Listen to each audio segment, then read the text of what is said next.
Salamat sa mga nakabalakas mo ha. Ako na akong pasalamatan ang Ginoo kay na sila kanunay nagbantay mag amuman na to. Oo, nagpasalamat po dako sa tanan nga una-una sa mong ginabuhi nga iniming bisan tuod nga dili mo na mo kadugo na problema po mo sa mga kapil. Kaya sa mong pagkawaog na ito na itabo na mo wala mo. Nang daw sana pasalamat din. Sana mukha nang nagpapasalamat. Ay, ka-cute ni nanay.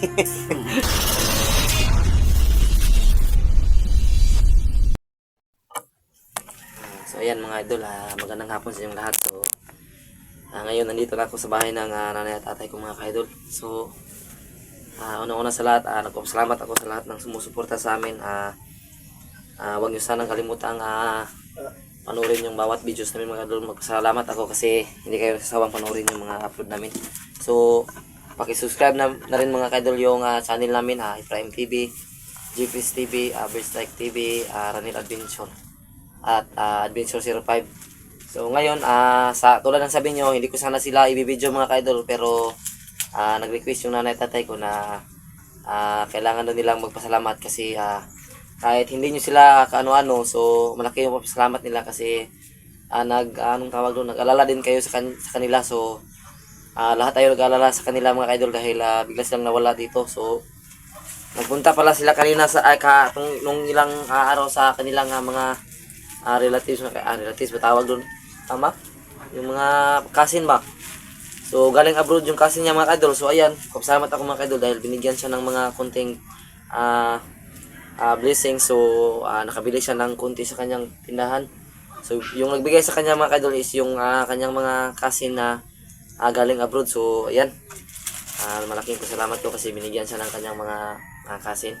So gusto lang magpasalamat mga idol na nag-alala din kayo sa kanila. So huwag kayong mag-alala mga idol dahil safe naman yung lugar namin dito na kung saan sila nakatira. So nag-alala lang talaga ako kasi yung nangyari kahapon na bigla silang nawala. So hindi ko alam, isusurprise ko pa naman sila kahapon. So wala sila sa bahay, wala sila dito. So ayan, ngayon nandito na sila. So magpapasalamat sila. Ma, salamat na ma. Wala ka sila sa inyo hawa, bisag dili nyo kaunsa-unsa. Ay, salamat na lang. Nabalakas sila. Naglakaw mi, pinangita mi sa among kawadon kay wala magiintawon mi. Maingadi. Itagaan mo sa inyong mga pamangkon. Pamangkon ng gagaw. Igagaw. Itagaan ko mo ni nga pamalit ko ini. Salamat po ko sila ma. Oh, salamat gani ko sa tanan. Gikan sa pagtabang sa amo gipasalamatan ko sa tanan. Salamat lang niyo tanan. Nang daw sana pasalamat din. Sana mukha nang nagpapasalamat. Ay, ka-cute ni nanay. Ikaw pa. Salamat sa mga nakabalakas mo ha. Ako na akong pasalamatan ang Ginoo kay na sila kanunay nagbantay mag amuman na to. Oo, nagpasalamat po dako sa tanan nga una-una sa mong ginabuhi nga inyong bisan tuod nga dili mo na mo kadugo na problema po mo sa mga kapil. Kaya sa mong pagkawaog na ito na itabo na mo wala mga Kulbaan mo kay wala ron kalit mga diri. idol kundi dito mi sa mong mga gagaw sa kong asawa. Dito taon mi sa ilaha. Ika abroad. Ikan tulig abroad. Ya kita bagaan taon mi gamay nga mong kapital di paninda man taon pakabuyan na mo kung taon mi trabaho. So yan. Moro na og kay salamat sa inyong pagkabalakan na mo. Yan. Daghang salamat. Yan mga idol ha. Ito lang sabi ko yung ibig sabihin nila tayo. Sa mga hindi nakakaintindi ng Bisaya, sabi niya na malaki yung pasasalamat nila sa mga sumusuporta sa amin dahil kahit hindi naman namin kayo kano-ano, so nag-aalala pa rin kayo kung anong nangyayari sa buhay namin. So unang-unang pinasalamatan ni Tatay mga kadol is yung pagpasalamat sa Panginoon dahil binigyan pa rin siya ng lakas, binigyan siya ng mga tulad nyo mga kaidol na nagmamahal sa kanila. So noon ako lang mag-isa nagmahal sa kanila. So ngayon marami na tayo. So ayan, maraming salamat sa inyo mga kaidol. Binigyan din sila ng kunting kapital ng kasi nila mga kaidol para makatinda rin sila dito kasi nakita ng kanilang kasin. So tulong mo na to katao man, nakaitom pa John. 3 tao man kayo nakaitim. Yan. 3 taong nakaitim. So takot kami kasi lahat nakaitim, bandido yan. Malaki yung binigay yata sa iyo ba? Baka magpisik-pisik ka rin sa akin. Ay, Pisik-pisik naman dyan ba? Pisik-pisik. kumalin. Kumalin. Yan, meron din silang binigay na bigas. Yan, bigas isang sako. So matagal na yan maubos. Makakasali na ako sa kain dyan. Yan mga kaidol, nagpapasalamat tayo dahil si nanay at tatay ay safe lang sila mga kaidol. So kaya nga malaki yung pasalamat nila dahil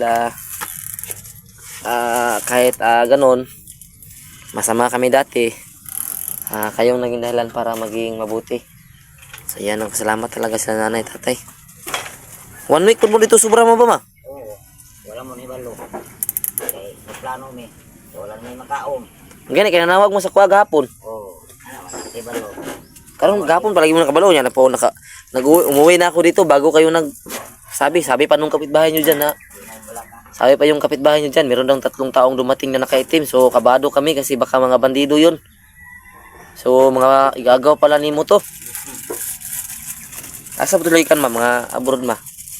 Japan, Korea, ano man to? Pero priya ka ka. Puti de kayo. Ay ito. Yan si nanay mga kaidol, nag-arrange siya ng yan. So unsa man ni sila na malit ani mo o kas ang gihatag sa inyo ha? Kas yata ako. Kas ang gihatag sa mo? Oo. Kas. Sa akong estimate ani mga kuan ni ba mga 5k. 5k no? O 5 kini. Wala na bilin. Wala na bilin. Kaya ko bukas sa kilo. O 6 sako dito. Ibahin-bahin ba lang? Yan binigyan sila ng pila yung gihatag sa inyo? Pila yung gihatag sa inyo nga kuan? Kas, maliit lang. Magkano? Gano? Oh, martis naman tayo dyan. 5K. 5k lang, baka may sobra pa naman dyan. Ano pa? Bigyan mo naman ng kundi yung anak mo, Pugi. Wala na. Wala na pala. So yan mga kaidol, masaya tayo kasi nandito na sila. Huwag kayong mag-alala mga kaidol. So sinabi nyo kahapon na sinabi nyo sa comment nyo kahapon na huwag iuwi sila na dito. Pero tulad ng sabi ko, sila yung mismo nagsabi na dito na sila kasi dito sila nabubuhay. Dito yung tindahan nila. So mahirap naman kapag wala ako dito. So tulad ng wala pa akong trabaho, hindi pa ako nagsahod sa aking YouTube channel. So kahit konti, meron silang mga mabinta dito na mga tulad ng mga importanteng bagay sa tindahan nila. Meron namang bumibili kasi meron naman sila ditong mga kapitbahay. So okay na yun kasi kahit wala ako, mabubuhay pa rin sila dito na pangkain lang. Yan, ulit-ulit yung pasalamat ni nanay sa inyo. Thank you.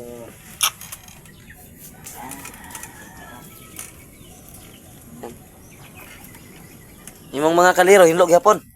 Yan, malinis pa rin yung kaliro ni nanay mga idol. Tingnan nyo natin.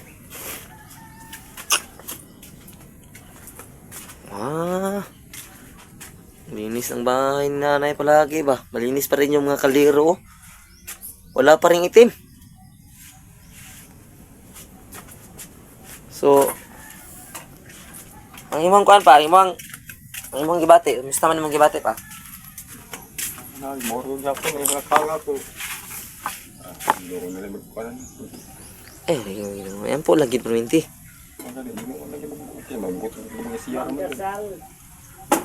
Diyan, meron pang kape mga idol. Inom tayo ng kape. Simone pa. Bigyan mo ko ha. So, sa man to ingon mo ganyan nga natay trabaho nugma sa to kanal. Ano to? Yung kanal mga kadol is yung gagawa kami ng maliliit na mga kanal. Kanal pa rin yung sa Tagalog or English ba yun? Anong tawag doon? Sa English, drainage ba yun pa? Maliit na drainage. So magkakanal kami bukas. Kasi para na rin mayroon tayong konting kita. Kasi wala pa naman tayong exploration. So sana mahuli na namin yung mga bandido mga kadol para magkaroon na rin tayo ng matiwasay na buhay. Yung matiwasay na wala tayong problema ba. Kasi talagang nakakapagod din yung buhay minsan pag laging habol sa kanila dahil buwis buhay tayo dun mga kaidol. Pero okay lang para maging okay na yung lugar natin. So, kanina lang, meron akong kunting sabihin sa'yo. Kanina lang, tumawag sa akin si, ano bang tawag doon, si Bulaw. Naghiram sila ng cellphone sa kanilang kapitbahay. So, meron silang gustong sabihin sa akin, importante daw, pero hindi ko alam kung ano. Kasi, parang takot sila kanina magsalita. So, hindi naman daw bandido daw, pero meron silang gustong sabihin sa akin. So, baka, kung ano yung kanilang problema, so, baka i-update ko sila mamaya mga kaidol at nang malaman natin kung ano ang kanilang gustong sabihin sa akin kasi meron talaga silang parang ipinapahiwatig sa akin na gusto nilang tulungan ko sila pero hindi ko alam kung ano kasi parang natatakot yung dalawa pero hindi naman daw nito tinanong ko sa kanila so mas gusto nila sabihin yan sa akin kapag nasa personal na so ano kaya yun mga kaidol tungkol sa nanay nila mayroon silang gustong sabihin tungkol sa nanay nila. So, yun, baka ma-update natin sila mamaya. So, puntahan natin para malaman natin kung ano ang kanilang problema. Ikaw, ma, musta man mong kamot, ma? Ay, salamat. Yan, ayaw na. Ha? Ayaw na. Ayaw na, Jod? Ayaw na. Ayos Ginoo. Ayos Ginoo. Kung kamot. Ano kaya naka... Ulit na yun mo. Kuyawan, minin nyo ba? Dugay pa yung mo ni kontak daan. Paano pamina ng head? Yan, maraming dilat tao.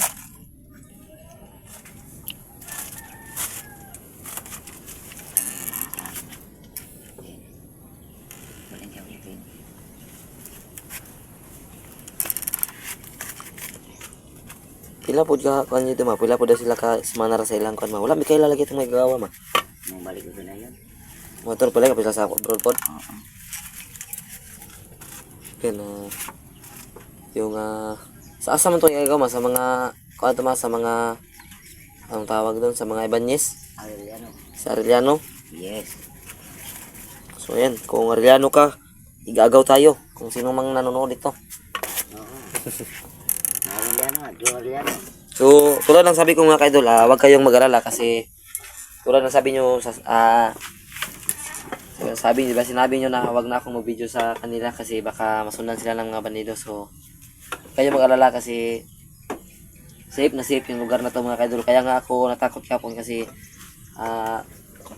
wala sila pero hindi ako masyadong napanay kasi alam ko yung lugar na to safe na safe at yung pinagtataka ko lang kahapon mga kaidol dahil nakapadlock so may posibilidad na hindi nagmamadali yung pumasok so sila nanay yun kasi posible naman kung may pumasok sa bahay na ibang tao so sino ba naman ang maglalak ulit para lang ilak yung pintuan so pag meron silang gustong kunin siguro iwan na yung bukas yung bahay at anong tawag doon nakasira-sira na yung laman sa loob so kaya nga kahapon medyo hindi ako masyadong nagpanik pero nakakabahan lang ako ng konti so yun update tayo sa kanila ngayon para malaman nyo rin na okay lang sila ito yung sinasabi ko.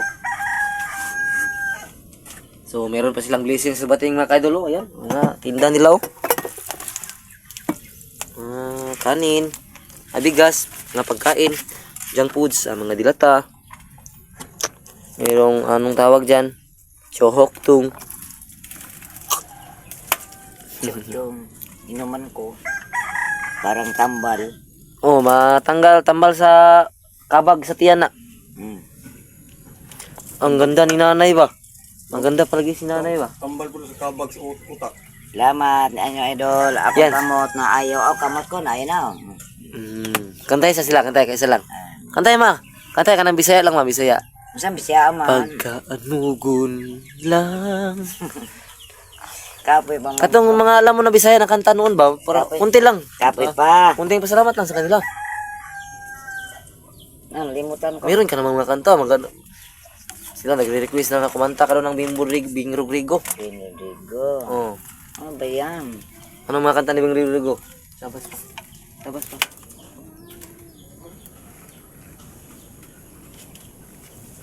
Kantahin mo ba? Bing Rodrigo. Bukok-bulok kantang Bing Meron. Rodrigo eh. Meron yung mga Bing Rodrigo na kanta mo. Meron ka naman. Muko ka ba? Luman. Nakalimutan mo? Limutan ko. Meron naman Ang kinuna ko ang pagkain eh. Nag-isip ka sa pagkain. Ayan rate nyo mga kaidol kung gano'ng kaganda si nanay mga kaidol para malaman natin kung maganda ba talaga siya. At kung saan siya nagmana, saan ako nagmana, sa kanya ba talaga o sa kuya ko. Yan, rate niyo mga kaidol. Sa mama. Nagmana Yan. ka. Maganda ka ma o hindi? Maganda eh. Kasi gawa tayo ng Diyos, so maganda tayo. Oo. Magaling ka na pala ka magsalita ba? Ng Tagalog.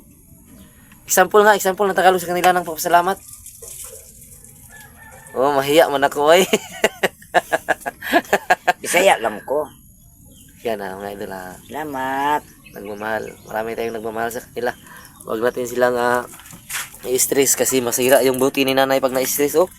Yan oh. Nagpa-cute pa si nanay. Ulit ma. Na. Ulitin mo yung ganon, yung pag ganon mo. Yan. Nagpa-cute si nanay. Sina tay, baka marunong din ito magpa-cute. Tay, magpa-cute ka nga tay, yung pag ganon tay sa kamay. Shush.